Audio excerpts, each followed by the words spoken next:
So you brake checked your cows, and there are some opens. That's going to happen. But should she go or should she stay? And how about replacing her? We dive into it all. Crew, let's ranch it up.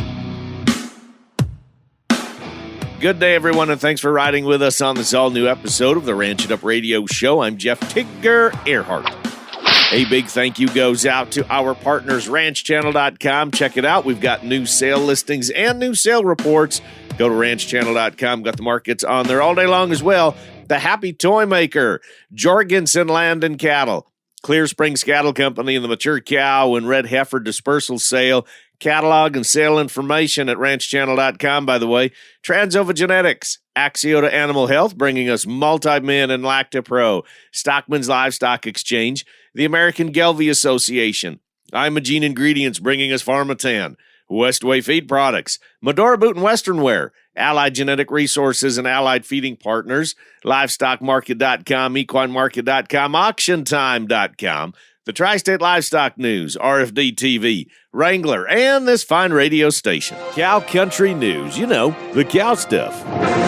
To the news desk we go. Everyone's still buzzing about President-elect Donald Trump. Well, the return to the White House has sparked numerous economic discussions, among them tariffs and animal agriculture. On the campaign trail, Trump spoke of 10% to 20% tariffs on all U.S. imports and tariffs as high as 60% on all imports from China. Such policies would affect the meat industries of Australia and New Zealand, which obviously they aren't happy about, which have exported large amounts of meat, especially beef, in response to U.S. herd liquidation to the United States.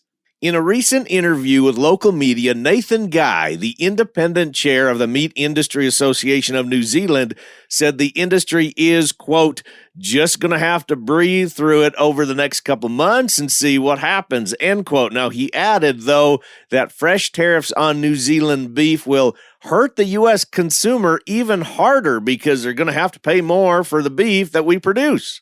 Stefan Vogel, general manager of Rabo Research Australia and New Zealand, struck a similar record in comments to Weekly Times Now and said, if I look at Trump's statement, it's all about industry policy. Right now, beef prices for U.S. producers and consumers are already very high, so in this situation, an extra import duty on beef would not be ideal for either of them. Again, that according to Stefan Vogel, the general manager of Rabo Research Australia and New Zealand. According to research from USDA's Economic Research Service, beef and veal imports from Australia through September year to date were at an increase. We're up 68.4% over the same period in 2023. And now, according to the Livestock Daily Report, through July of 2024, overall beef imports were up 25.6%, including Brazil and other major meat markets. So now this is where we need to hear from you out there, your thoughts on this. If there are going to be some tariffs on U.S. imports, particularly beef in this situation,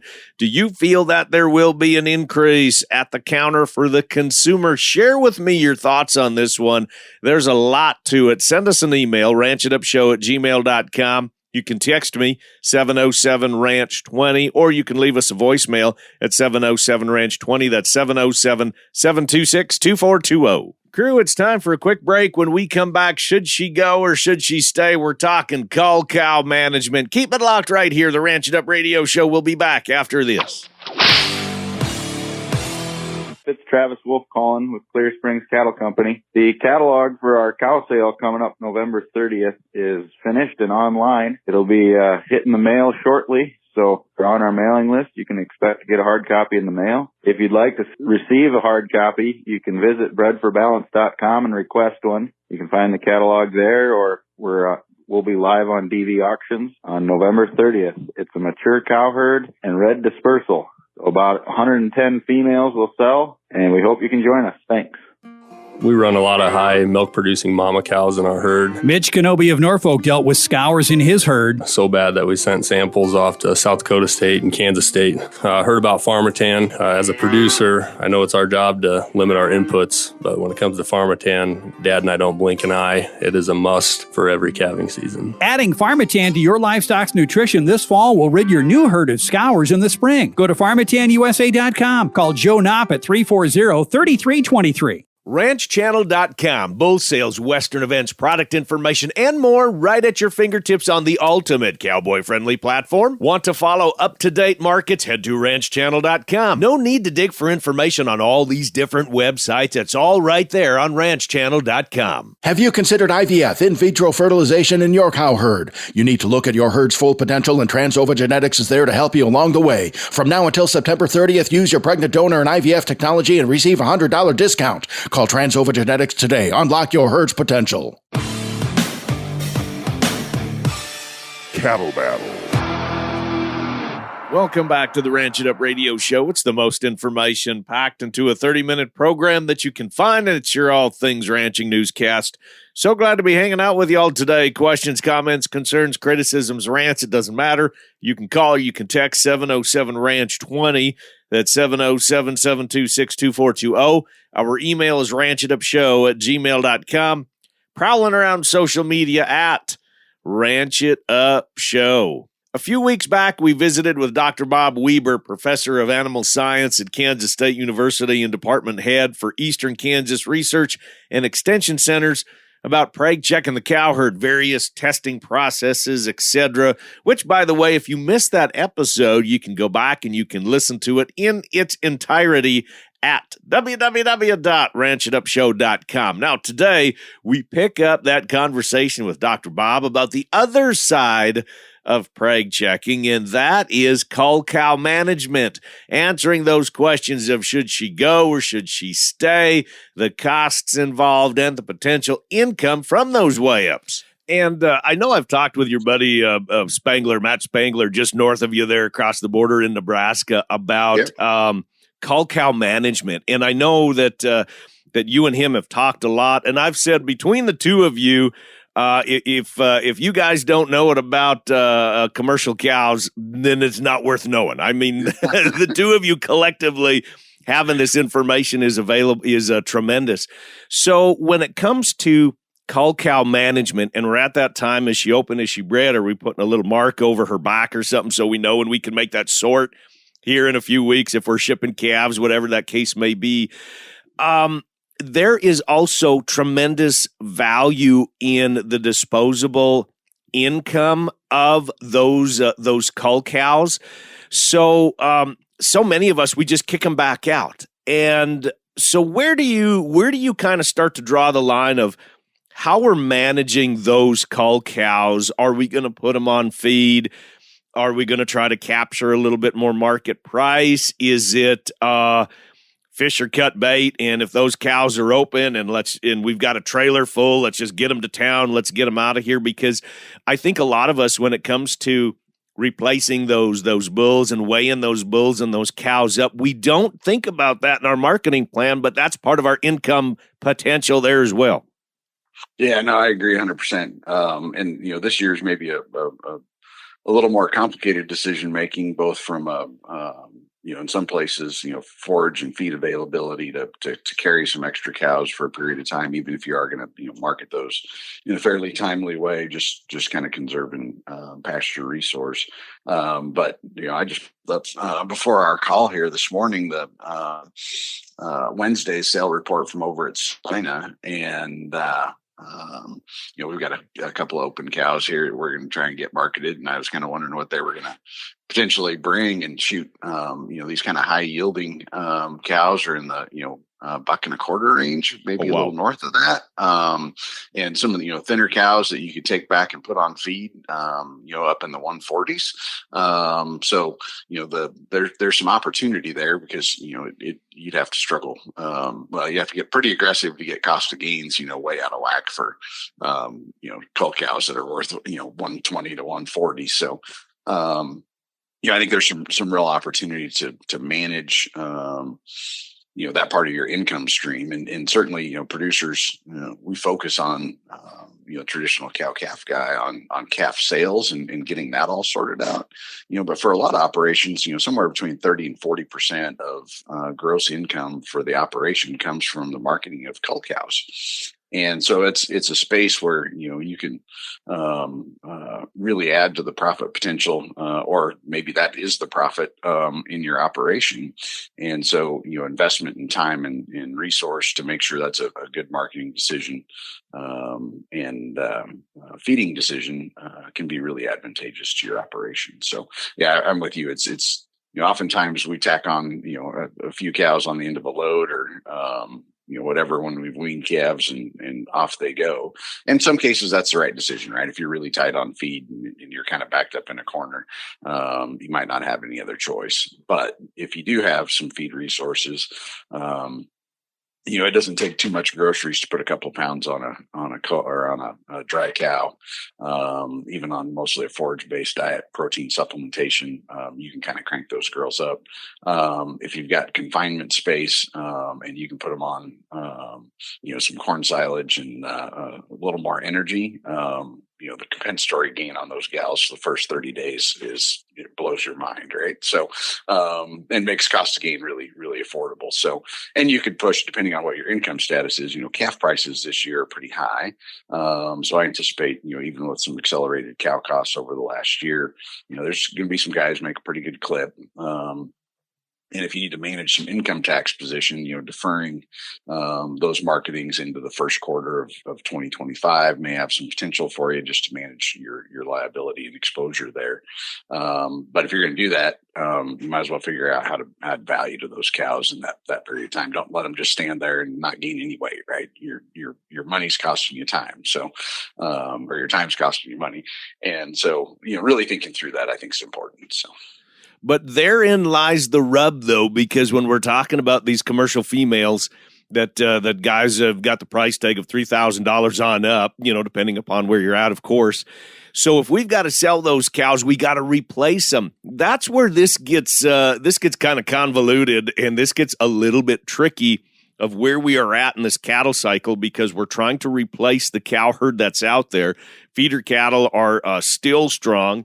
Those heifer calves are strong. Guys are selling those heifer calves. And so if we're selling those cows, therein lies the rub. We got to balance that thing, because if we're able to capture, say, that $1.25 or $1.30 or $1.40 is a way up price, those are pretty attractive prices for a cull cow for disposing of those girls, but we have to replace them. And that's where it gets really kind of tricky when we're starting to put pen to paper and figure out what we should do. Should we keep her around for another year? Should we sell? What should we do to replace? Because a lot of us are in that situation going, okay, that's great that we could sell these cows and calves are bringing what they're bringing, but then to replace said cows, oh boy, howdy, that's kind of a hard check to write sometimes. Oh, absolutely. And I think you're dead on. This is a really complicated time to think about replacement females, principally due to the capital investment required to put one in play and the time delay to get her into production. If you kept a weaned heifer calf this fall, we're a couple of years out before we clip a coupon off of her, and likely that's in a declining calf market. Hopefully not too bad in a couple of years, but the solution to high prices is high prices. So on the horizon at some point in time, we're going to turn the top of the cattle cycle over and go into some lower price periods. And these heifers that are placed in the replacement pen at the top of the market lifetime have a hard time making much money. And so going into this decision, thinking about that, well, what are some other strategies? Well, one is, buy a bred heifer so you accelerate your revenue stream. That's one potential solution if you can get them bought right and the kind you like. The other opportunity, we just talked about, guys that are maybe potentially selling some bred cows that don't fit exactly in their operation, maybe some older cows.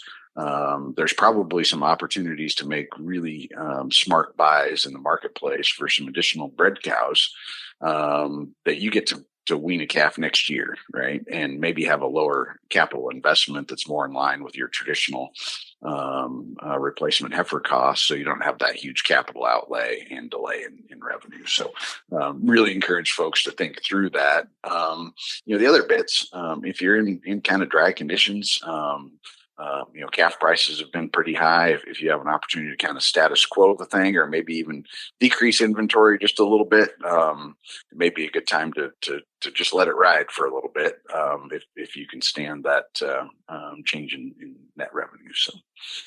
And there may be that opportunity to do some very creative management and strategy practices to kind of get through these, I'm going to say, turbulent times, because as you said, the solution to higher prices is higher prices.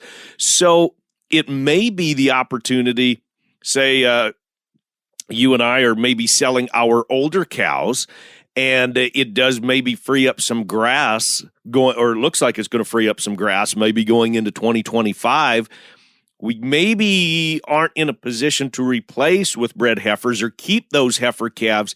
It may be the opportunity to keep that grass in your operation, because we all know how grass works. Once you lose it, you're never going to get it back.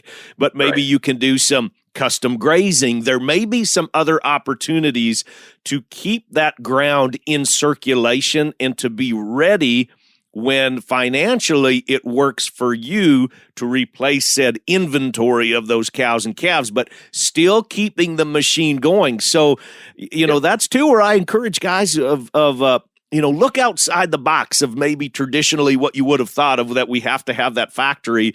You can just maybe slow down that factory a little bit, but still keep the doors open and do something creative. Like I said, just throwing that out there, like custom grazing for next year. Yeah, custom grazing is an opportunity. You mentioned traditional, and when I think about particularly big traditional Western ranges, there were lots of those outfits that they were a cow calf and yearling operation, right?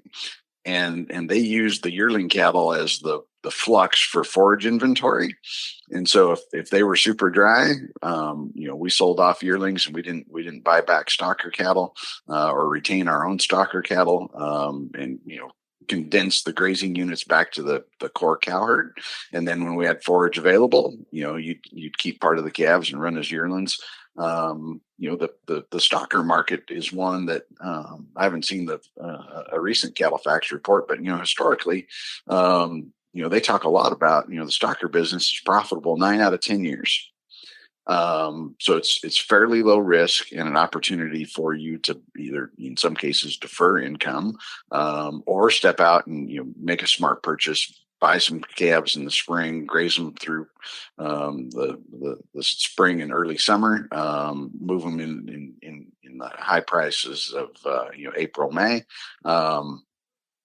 There's all kinds of strategies that we talk about. These sound like new and innovative things, but that's the way the cattle business worked in the 40s, 50s, and 60s, right? So I think there is some out of the box kind of thinking in today's paradigms anyway, that have some real advantage to us. So.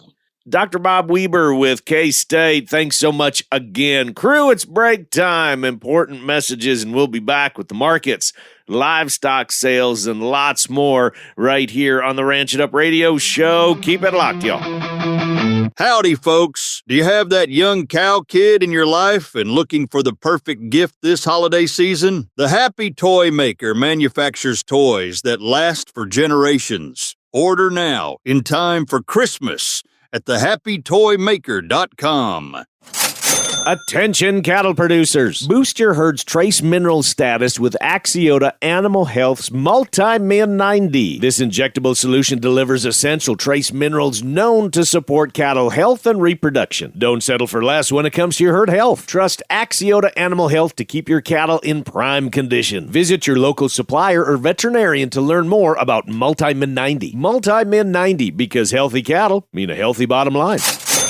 LivestockMarket.com. We hear from the crew at LivestockMarket.com every week. Bulls, cows, bred heifers, open to replacement heifers, cow-calf pairs, feeders and stockers, horses, pigs, goats, sheep, show stock, hay and straw, and even alpacas. All listed on LivestockMarket.com. The best way to raise beef on pasture, on crop residue, or in a dry lot, it's Westway feed products. Westway liquid supplements support increased forage utilization, efficiency, convenience, and sustainability. Find your nearest rep by calling 800-800-7517 or head to westwayfeed.com on Facebook, Instagram, LinkedIn, and TikTok. There's still lots of time to market those calves. Add Allied Genetic Resources and Allied Feeding Partners to the list of marketing options. With over 30,000 feeder cattle marketing annually, the Allied Genetic team works to help commercial producers capture top dollars. Contact any of the Allied team by heading to AlliedGeneticResources.com.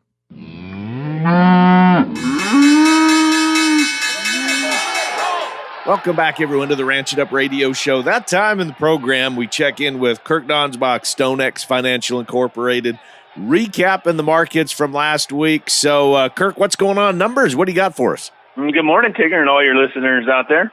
So for this week, ending Friday, November 8th, we've got January feeders closing at $241.42.5. That's down $1.87.5 on the week, with the CME feeder index down $1.12 at $249.86. That left the basis at a positive $4.43.5 versus November, and positive $8.43.5 versus January futures.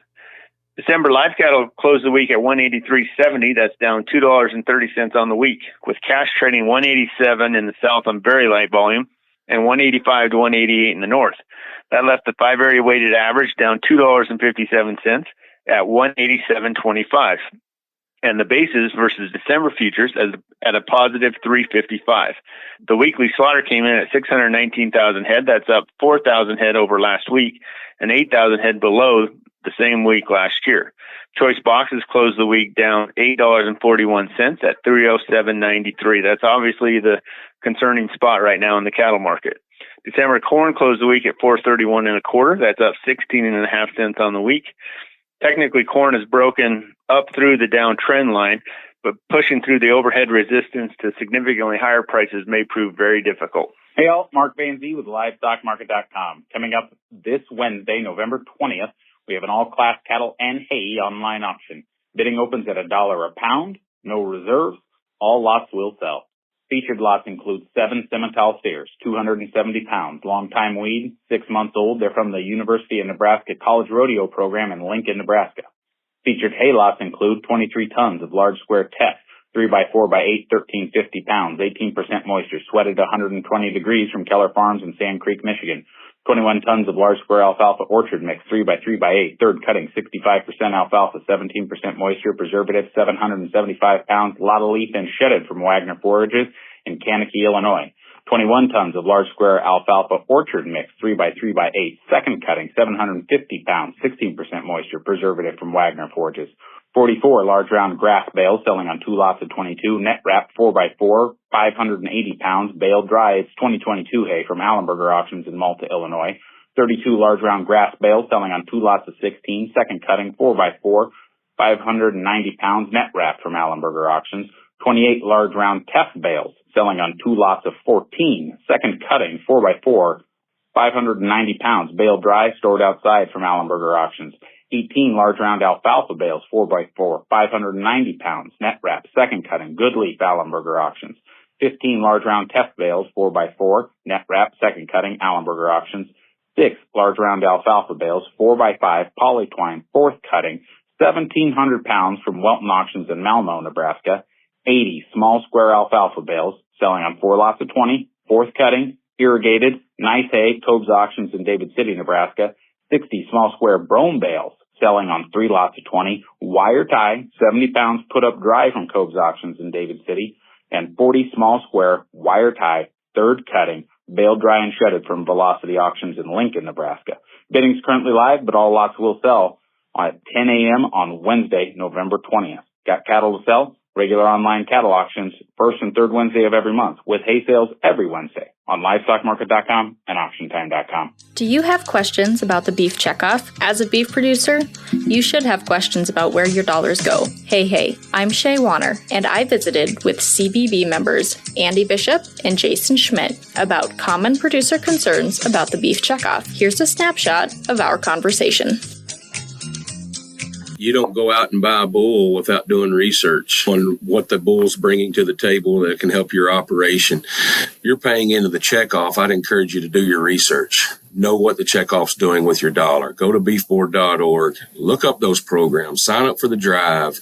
Educate yourself about how those checkoff dollars are being spent. I think it's really important. That's something that's lost in all the negativity surrounding the checkoff, is that at the end of the day, producers are deciding how these dollars are being spent, and we're hiring experts to do that, to promote our product. And just think, what if there was nobody out there promoting your product? What would it be worth today? Well, the ROI study says it'd be worth 8% less than it is today. It's like 2.4 billion pounds less beef that consumers would be consuming without the checkoff. Listen to the full story by searching for Casual Cattle Conversations on your favorite podcast player. Happy ranching, folks. And now that's going to wrap it up for today. A big thanks from our crew to yours, starting out with Dr. Bob Weaber with K-State University, Shaye Wanner with Casual Cattle Conversations, Kirk Donsbach, StoneX Financial Incorporated, Mark Van Zee with LivestockMarket.com, and the boss lady, Rebecca Wanner, a.k.a. Beck. And a big thank you goes out to our partners, RanchChannel.com. More listings on there as of this week in sale reports. The Happy Toy Maker, Jorgensen Land and Cattle, Clear Springs Cattle Company, and the Mature Cow and Red Heifer Dispersal Sale catalog and sale information and sale details available at RanchChannel.com. Transova Genetics, Axiota Animal Health, bringing us Multi-Min and Lactapro, Stockman's Livestock Exchange, the American Gelbvieh Association, Imogene Ingredients, bringing us Farmatan, Westway Feed Products, Medora Boot and Western Wear, Allied Genetic Resources and Allied Feeding Partners, LivestockMarket.com, EquineMarket.com, AuctionTime.com, the Tri-State Livestock News, RFD TV, Wrangler, and this fine radio station. And crew, so glad y'all came with us one more time as we ranch it up. Be sure to follow along and like us on Facebook at Ranch It Up Show. Our email is ranchitupshow@gmail.com. Call and text 24/7. That phone number is 707-RANCH-20. Now spread the good word and join us again next week, where it's always Tigger and Beck approved. Stay ranchy and ranch it up.